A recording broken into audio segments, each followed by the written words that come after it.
começam aqui nesse texto da página 70, né? E vão para a página 71. Sobre esse texto pequenininho aqui da Noite na Taverna, da página 70, tem aqui a questão número 1, né? Está correto ou estão corretas as afirmativas, né?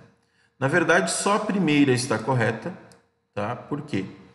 Contém traços característicos da literatura romântica presentes na prosa de Álvares de Azevedo entre o subjetivismo, o egocentrismo, o sentimentalismo, o exagero, mas não o nacionalismo e o indianismo. Não tem aqui nada sobre o Brasil ou os índios, né, que é o herói brasileiro e tal.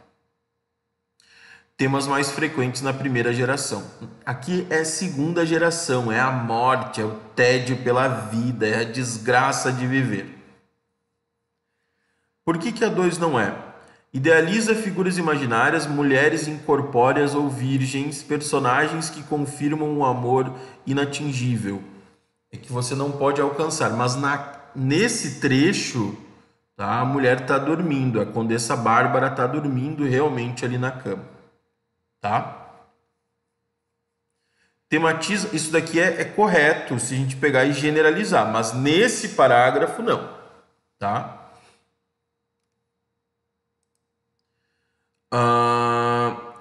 Tematiza a morte presente em grande parte da obra do autor. A morte está o tempo todo nas obras desse autor.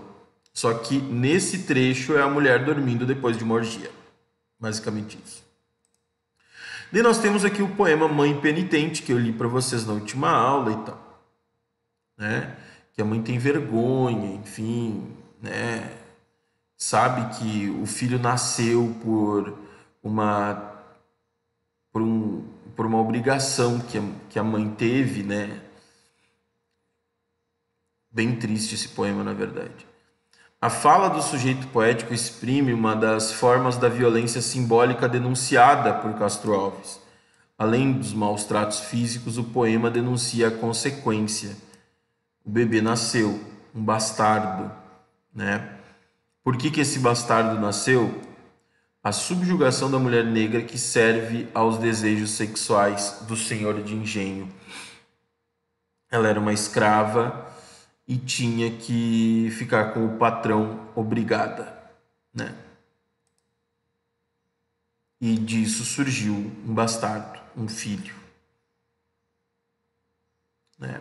Daí tinha aqui 2 poemas, um poema bem romântico, né? Que é que vem comigo cismar, risonho e grave, a poesia é uma luz e a alma uma ave. Querem trevas e ar, a andorinha que é alma, pede o campo, a poesia quer sombra, é o pirilampo para voar, para brilhar.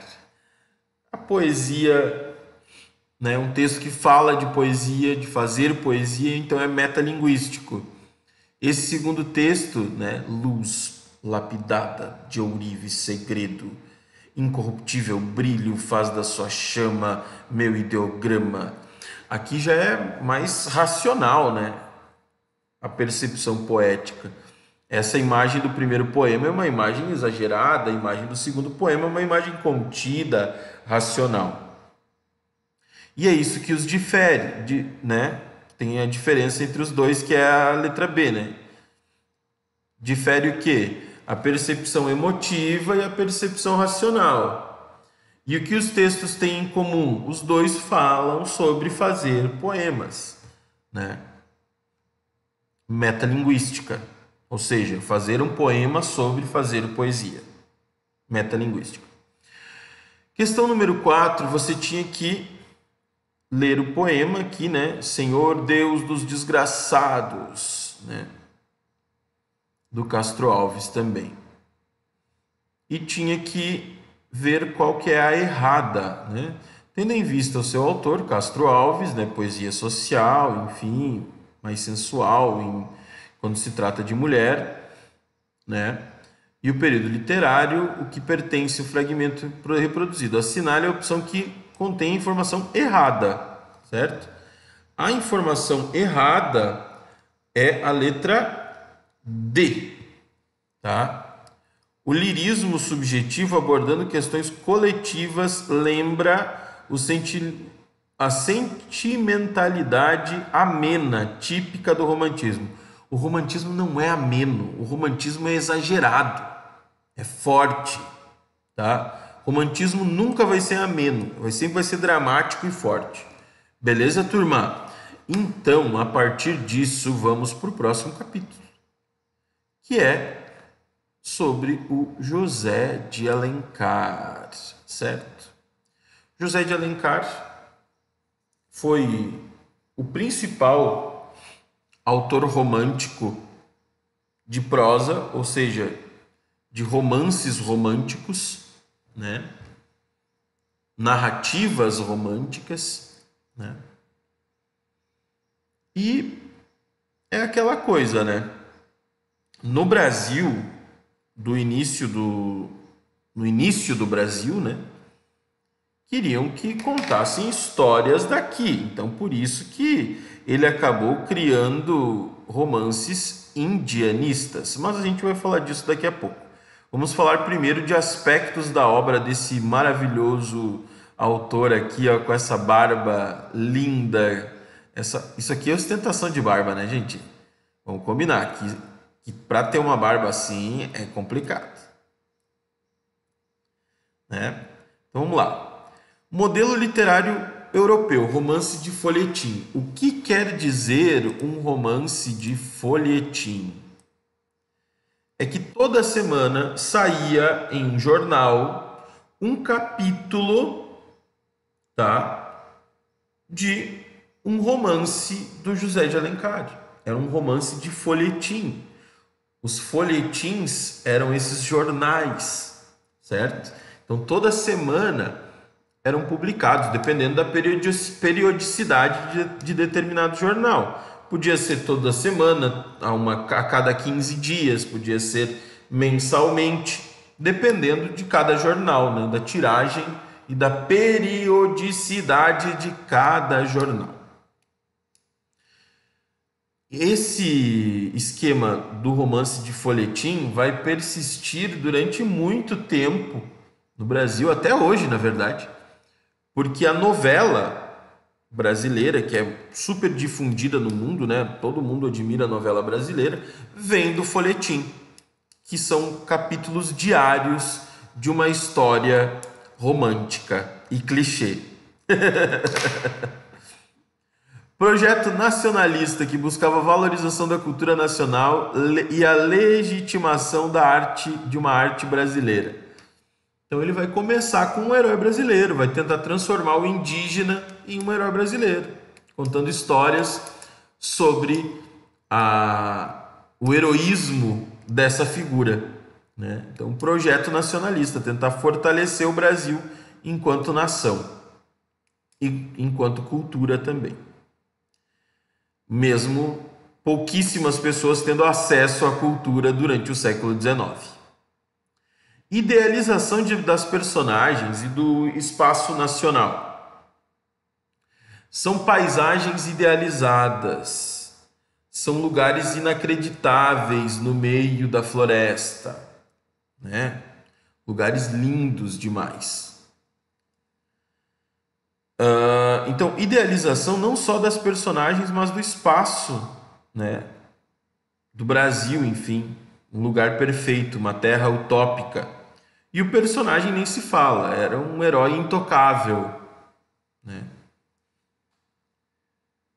Busca por uma linguagem brasileira com a adoção de termos indígenas. Então a gente vai ter dentro do livro, vou pegar aqui, sei lá, Iracema, por exemplo, que eu vou falar daqui a pouquinho dele.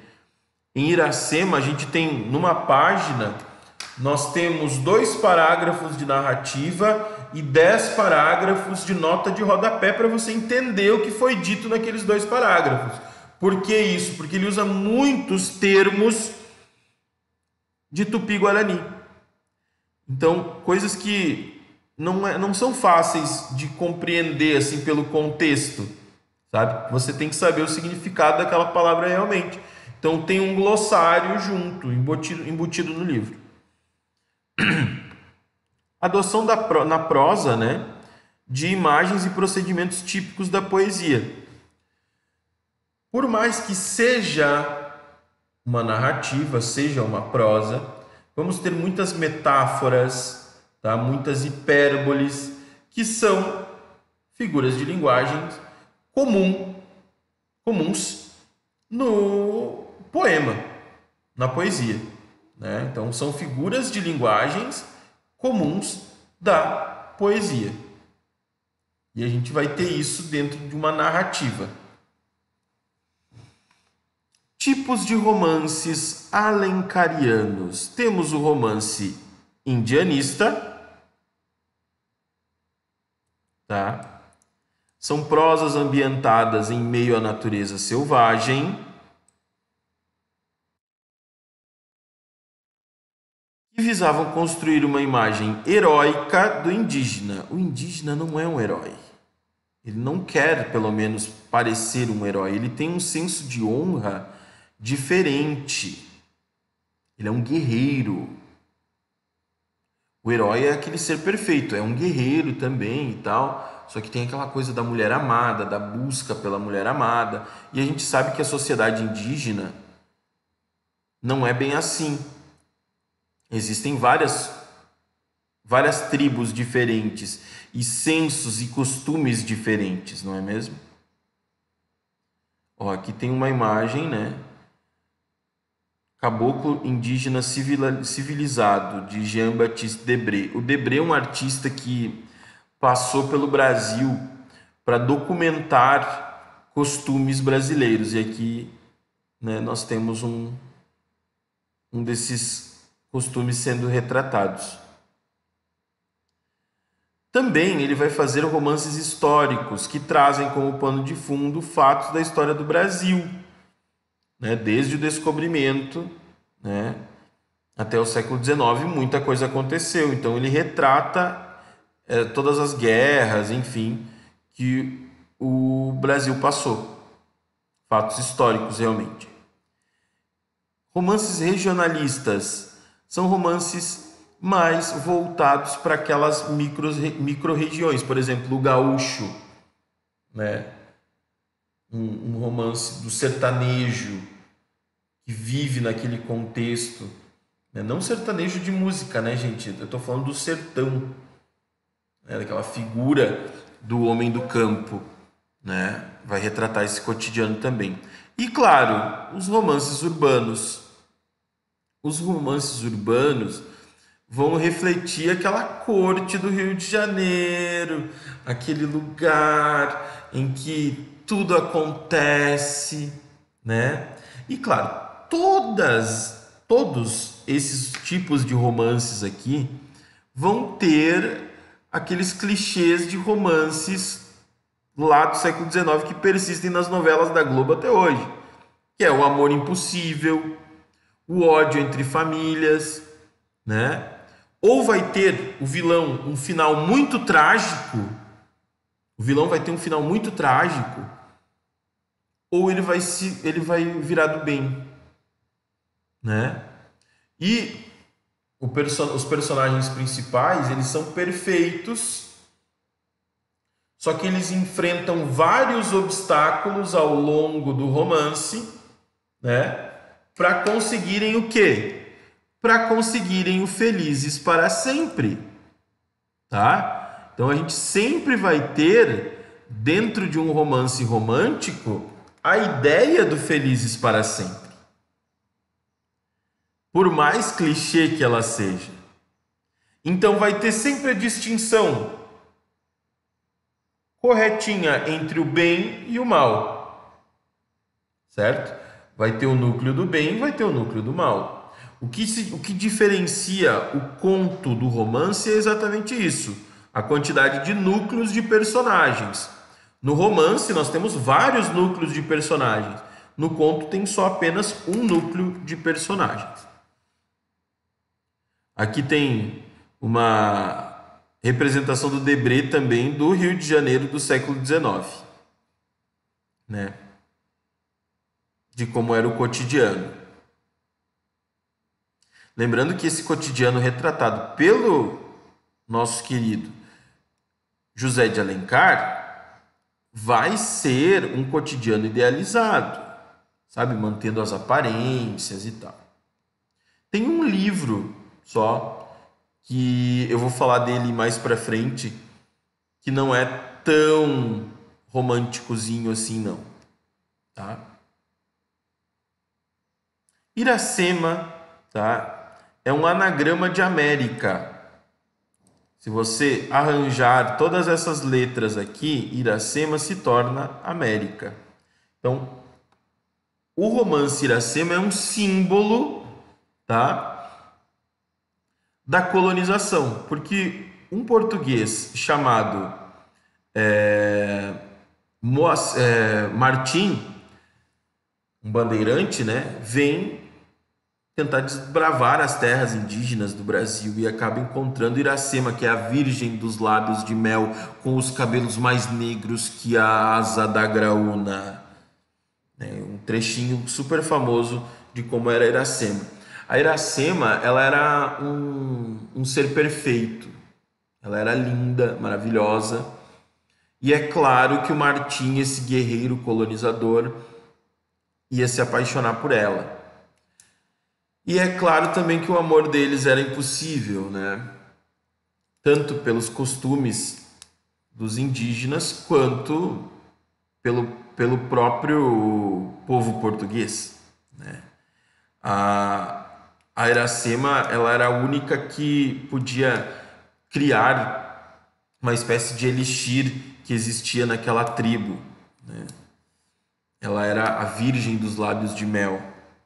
Tinha que só através da mágica dela que se chegava a uma poção mágica lá que alimentava todos. E o que ela faz? Ela acaba se apaixonando pelo Martim também, é óbvio, né? E acabam tendo o Moacir. O Moacir é a metáfora do Brasil. Vem o colonizador, encontra a América, certo? O colonizador encontra a América, né? Acaba fazendo aquelas coisas com a América, que é Iracema, no caso, né? E tendo Moacir, que é a representação do Brasil, que é a representação da raça brasileira, que é a miscigenação, né? Nós temos o europeu, o indígena brasileiro, Brasil, a mistura que nós temos hoje. Então, o livro todo é uma metáfora da formação do Brasil. Senhora, aqui já é a eterna discussão entre o amor e o ódio, o bem e o mal, tá? E a vitória do amor sobre o dinheiro. É um romance urbano, né? E aqui tem algumas questões, tá? Que eu quero que vocês façam, que vocês leiam e façam essas 3 questões. No vídeo da semana que vem, eu corrijo essas 3 questões. Tem um trecho de Iracema para você interpretar e um trecho de Senhora para você interpretar também. Certo, turma? Um grande abraço a todos. Qualquer dúvida, perguntem nos comentários e até a próxima. Tchau, tchau.